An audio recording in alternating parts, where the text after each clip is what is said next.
I'm John. I'm Caitlin. Welcome to this week's BHS Broadcaster. Keeping you in the know.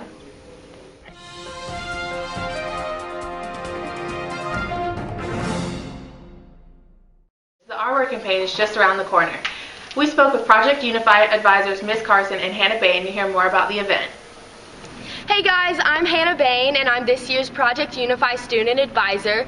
Project Unify is an organization that self-contained classes work with to motivate typical students to work with special needs students through physical activity. It's a really good organization, but it also does the Our Word campaign, and that's going to be coming up soon. It's going to be on March 21st, that's this coming Friday, and we'll be in the cafeteria lobby, both A and B. You can come by, sign your name, and pledge against using the Our Word, and basically that's going to help unify typical students with special needs students and make a more positive environment and a happy atmosphere for learning in our classes and theirs. Hey, I'm Ms. Carson. I am an exceptional children teacher here at Brevard High School, and I am also the teacher liaison for Project Unify, which is the inclusionary sector of Special Olympics that helps build awareness of including all students in our school together. And we are going to be doing our Word project coming up next week.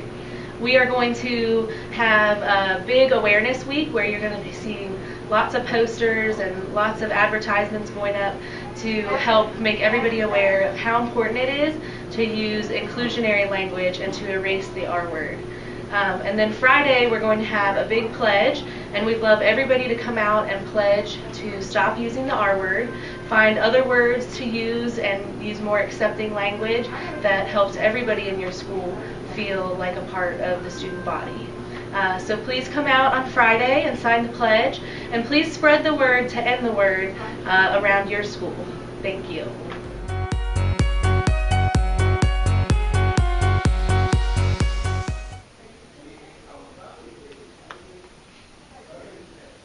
We asked students and teachers about the school consolidation topic.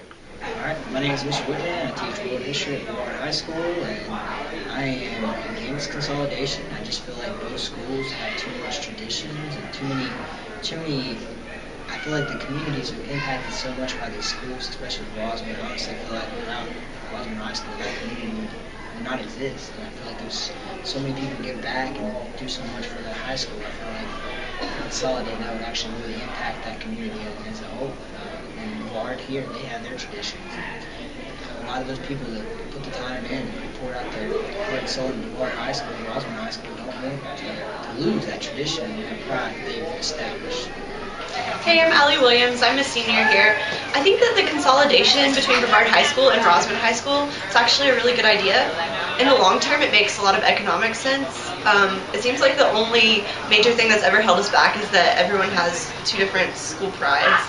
But it would be really awesome economically for us to combine. Our sports teams would be incredible. Both of our schools are falling apart anyway. I was actually at a Board of Education meeting a few months ago, and I saw the fiscal budget for the year 2013, and so much of it was just on school repairs, maintenance repairs. If we could cut all those repairs and just have a new building and all consolidate together, economically we would be spending so much less money. My name is Kaylee Tinsley and I'm in 9th grade. I think consolidation is pretty ridiculous. This is going to cost a lot more money to build a new school than it would to fix both Rosman High School and Brevard High School. To get the students used to such a new school environment is also preposterous. And then to have to figure out the whole teacher situation and hiring and rehiring and having an issue of continuing tenure and all that just seems like too much work. And for it to make any real difference, it would have to happen pretty soon. And consolidation would take at least 7 years to complete construction. Last Friday, Mr. Case's environmental science classes baked a variety of desserts with a twist. Mealworms and crickets. Looks delicious. If that bugs you, check out our other club news. The cycling club has started back up. They will meet again this Thursday, so if you'd like to get involved, contact Miss Dixon for more information.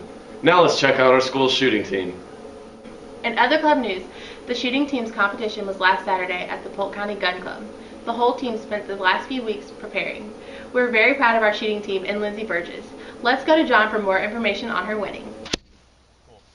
This year, Lindsay Burgess placed first in the 4-H Regional Horse Championship in McDowell County. She is the first to ever win this competition for her team. She will be competing in the national competition coming up soon in Columbus, Ohio. I'm Lindsay Burgess. I'm a senior here at Brevard High School. I am also a senior in the Transylvania County 4-H horse program. And a couple months ago, I went to the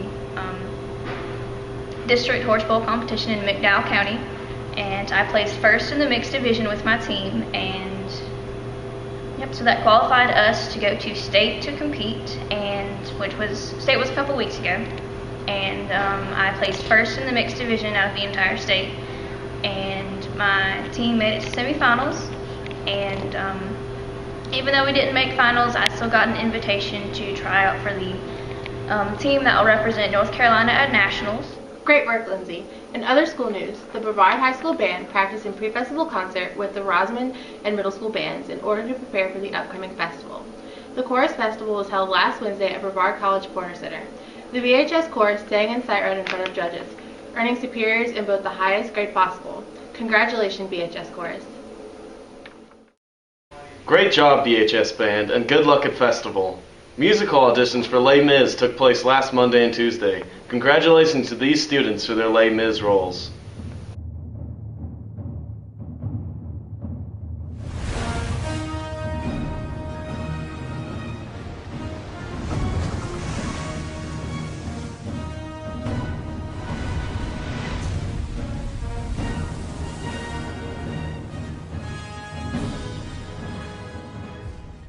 Now for this week's weather.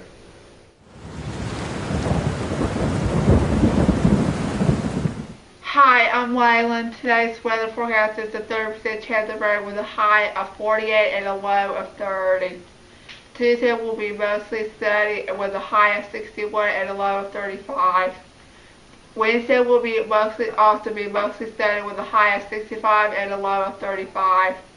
Thursday will have a 40% chance of rain with a high of 58 and a low of 34. And finally, Friday will be sunny with a high of 63 and a low of 37.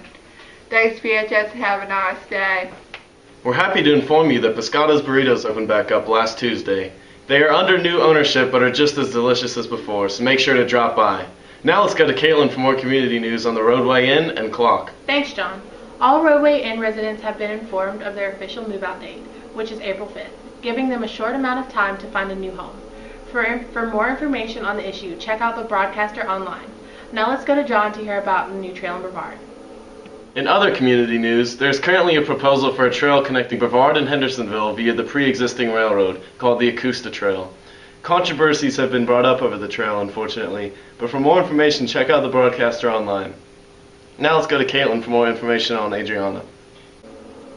Thanks, John. Exciting to hear about the new trail. For those of you who don't know, Adriana Henderson was diagnosed with Lyme disease in 2011. There will be a spring formal to raise money for her upcoming treatment in Germany. The formal will be held April 5th, 2014 at the Asheville Ballroom and Dance Center. Tickets will be $30. If you would like to buy one, contact Brittany Ledbetter. So for all the freshmen and sophomores who cannot go to prom yet, make sure you get your ticket to go to the formal. For more information on Adriana, check out the Broadcaster website. Now let's see what's going on with our sports. Hope to see lots of people at Adriana's fundraiser.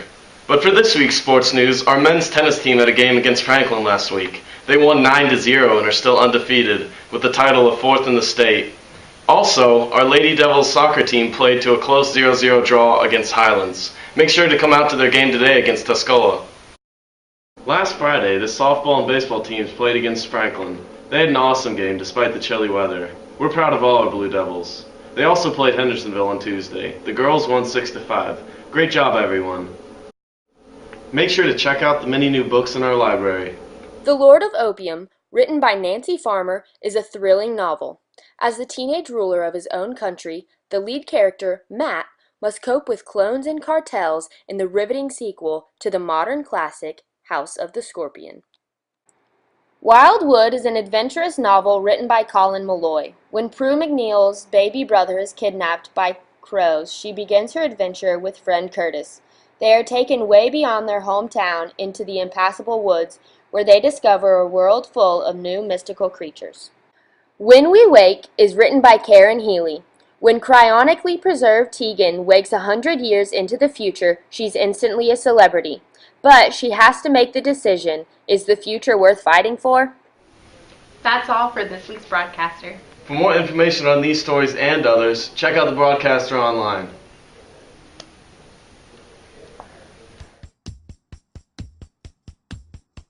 I never knew